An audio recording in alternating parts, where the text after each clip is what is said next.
A infância é aquela caixinha mágica que você deixa escondida debaixo da cama. E quando cresce, esquece que ela esteve lá. Todo adulto é uma criança crescida. Mas que parte de nós se perdeu ou resolveu se esconder? O que nos faz adultos e por que volta e meia retornamos a memória para nossa infância? I would say that the first 5 years of our lives shapes the personality structure in such a way that any kind of spiritual work that you're going to do later is going to involve looking back at the patterns that were set down in your family of origin. The little baby can see his hands, but he cannot see himself. So, does he really exist? Do I really exist?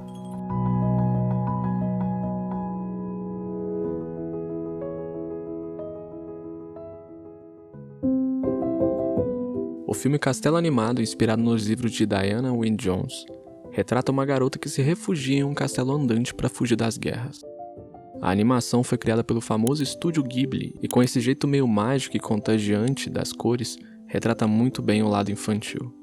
Em meio a tantas discórdias pelo mundo, a protagonista Sophie se vê fugindo para um castelo mágico que vaga pelo mundo. Poético, né? Até parece com algo que a gente também faz. No caso desse filme, mais tarde percebemos que o castelo é basicamente a personificação da pessoa que ela ama.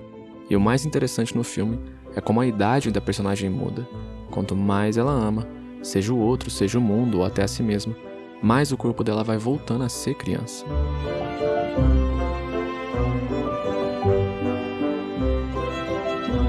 A ideia de infância começa a aparecer no século XVIII e essa concepção mais tarde se aprofunda nos anos de 1900. Seja com a ascensão dos estudos da psicanálise ou com o próprio decorrer da história. Ainda muito jovens, as pessoas se casavam. Você provavelmente ainda deve encontrar um exemplo desse na sua família. Então não havia uma diferenciação precisa entre infância, adolescência e adulto. É a mesma coisa que dizer que a criança antigamente era vista como um protótipo de adulto. Isso é observado até nas propagandas da época. Então, como que a infância começou a surgir? Na Idade Média não existia qualquer tipo de diferenciação. A criança se iniciava no mundo como parte do trabalho braçal da família.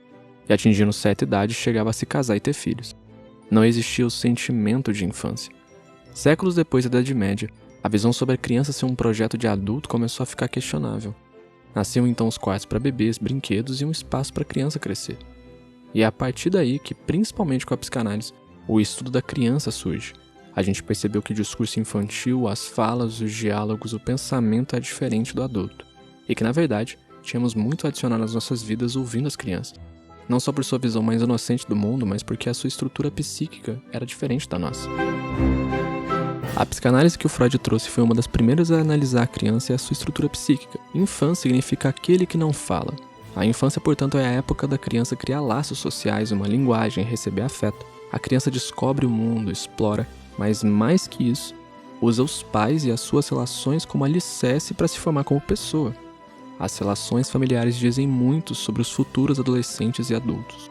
Uma geração de jovens hoje com medo do futuro, medo de discutir para não criar briga, medo de ficar sozinha, de perder pessoas, com pais ausentes, e ao mesmo tempo afogada numa enxurrada de informações da internet, com um desejo enorme de dizer: veja, eu estou aqui, eu existo.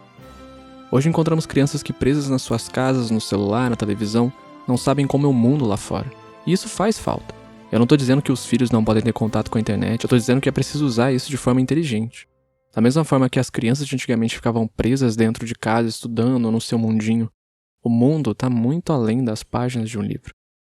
Research about the impact of smartphones is mixed. A large study using data from the National Institutes of Health found screen time was moderately associated with worse mental health, increased behavior problems, decreased academic performance, and poorer sleep, but also found using a smartphone or device improved friendships and connection.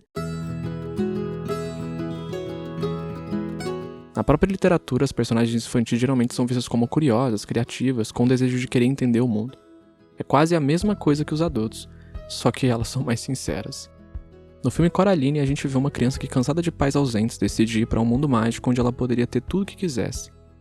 E Alice no País das Maravilhas, a trajetória é semelhante. Não é à toa que no fim, quando Alice volta desse país, percebe que tudo não passou de um sonho. Mas o sonhar não é ficção, é a interpretação da realidade.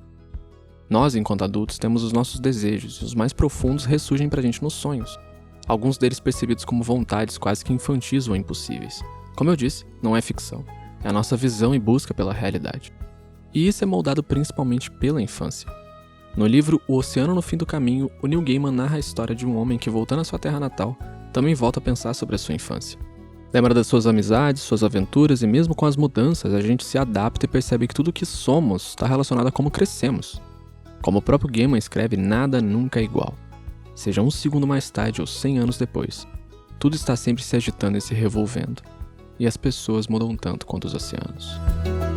Hoje, já adulto, eu volto para aquela parte da minha vida que eu não sei definir ao certo o que é. A gente dá o nome de infância, mas só essa definição não é capaz de explicar a magia toda. Antigamente o mundo era grande, indescritível, pronto para eu explorar cada pedacinho do mapa.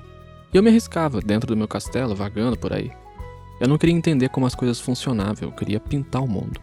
Brincava todo dia, subia nas ruas de pedra, escalava gruta, corria pra lá e pra cá. Vez ou outra me pegava surpreso com alguma borboleta nas flores, com o cheiro da terra molhada, com as estrelas quando eu me deitava com os meus amigos. Eu também me lembro daquela espiada sutil que eu dava pelos cômodos de casa, achando que eu brincava de me esconder. E meu pai, a me encontrar, me abraçava. Ainda me lembro desse abraço. Acho que é o que deixa acesa a chama do meu castelo. E por detrás dos seus olhos, eu notava a coragem e humildade de um imortal. Era uma mentira, claro. Mas eu gosto de acreditar nela. Se você gostar desse tipo de vídeo, se inscreve para receber mais recomendações nossas. Não esquece de ativar o sininho, porque só assim você vai receber nosso conteúdo em primeira mão.